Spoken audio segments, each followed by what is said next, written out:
Bwana wetu Yesu Kristo asifiwe. Ninakusalimu sana katika jina kuu la Yesu Kristo. Karibu sana katika kipindi cha Saa ya Faraja katika Kristo, na tunatoa sehemu ya 7 ambao ni sehemu ya pili katika somo letu ambalo linahusu tuikatae roho ya hofu. Na tunaangalia sasa sehemu ya pili katika somo hili linalohusu kuikataa hofu. Hofu pia inaweza ikakupelekea kufanya maamuzi ambayo sio sahihi. Nikisoma katika Wafalme wa kwanza sura ya 19 mstari wa 3 mpaka wa 4. Elia alikuwa mtumishi mkubwa sana wa Mungu, lakini alijikuta anafanya maombi ya kujiombea kifo kutokana na maneno ya Yezebeli, malkia yule wa kuzimu. Sasa unaona, Elia ni mtumishi wa Mungu, lakini sasa alitishiwa kwamba kesho majira kama haya roho ya Elia itakuwa mkononi mwangu. Elia akakimbia akaenda kaka chini ya miretemu, akaanza kumuomba Mungu kwamba ichukue roho yangu, yatosha sasa.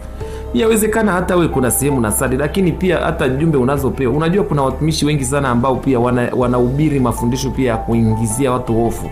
Jifunze kukataa hofu kwenye maisha yako. Yaani hofu yako ni kifo chako. Kataa hofu. Kuna maneno mengi unaweza ukaambiwa yakaangusha hofu badala ya faraja na matumaini kwenye maisha yako.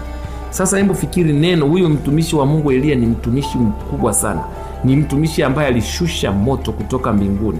Ni mtumishi ambaye aliweza kufunga mvua miaka 3 na miezi 6. Ukisoma katika kile kitabu cha Yakobo sura ile ya 5.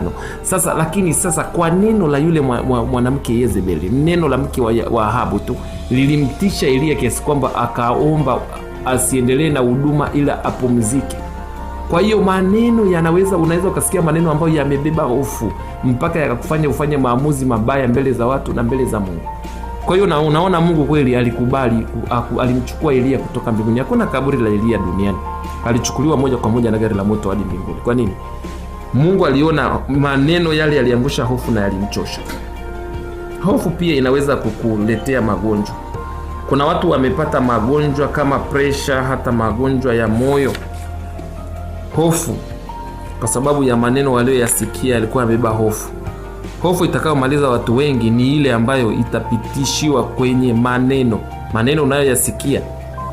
Magonjwa yatakayotokea duniani, kuyumba kwa uchumi. Maandiko zaidi ya kukataa roho ya hofu, lazima usome Timotheo wa kwanza sura ya Timotheo wa pili sura ya kwanza mstari wa 7. Maana Mungu hakutupa roho ya woga, bali ya nguvu na ya upendo na ya moyo wa kiasi. Isaya 41 mstari wa 10. Usiogope, maana mimi niko pamoja nawe. Haya ni maneno pia kuikataa hofu. Lakini hofu pia inaweza ikaletwa pia yani kwa kujua mambo ambayo ungetakiwa usiyajue. Yani kuna watu wengi wamekufa tu baada ya kujua. Yani kuna mtu mwingine yani ameenda kujinyonga baada ya kuambiwa tu mke wako ni mchepuko wa mtu fulani. Yani ameenda yani kama asingejua, asingesikia hofu akaenda kujua. Unaona siri ya kujua. Kwa hiyo unaweza ukaenda, shetani anaweza kutumia madaktari wengine kama vyombo vyake. Naenda hospitali, daktari anakuambia kwamba tunaona yani ugonjwa wako wewe hautafika kesho. Aga ndugu zako. Sasa lile neno la Daudi, daktari ambaye ni chombo cha shetani, likaenda likakuua. Wale wanaokaa vikundi kama wale vijana wanaofanya kazi za pamoja, madereva wa mtoyo, madereva wa magari. Chunga story ambazo mnapiga. Unaweza ukapewa taarifa ya uongo na ukaenda ukajimaliza, au ukaenda ukaua mtu. Hofu, siri ya kujua. Unaweza ukaenda ukapimwa na vipimo vingine huko, ukaambiwa na magonjwa ambayo hayapo. Moyo ukaanza kutetemeka, kumbe ni maneno ulioambiwa ni ya uongo, yamebeba hofu. Sasa ni hatari sana. Kuna mama mmoja alikuwa mjamzito, akaenda hospitali kupima, anaambiwa una mtoto lakini hana kichwa. Sasa anachezaje tumboni hana kichwa? Watu hawaelewi. Kumbe yule daktari ni wakala wa kuzimu.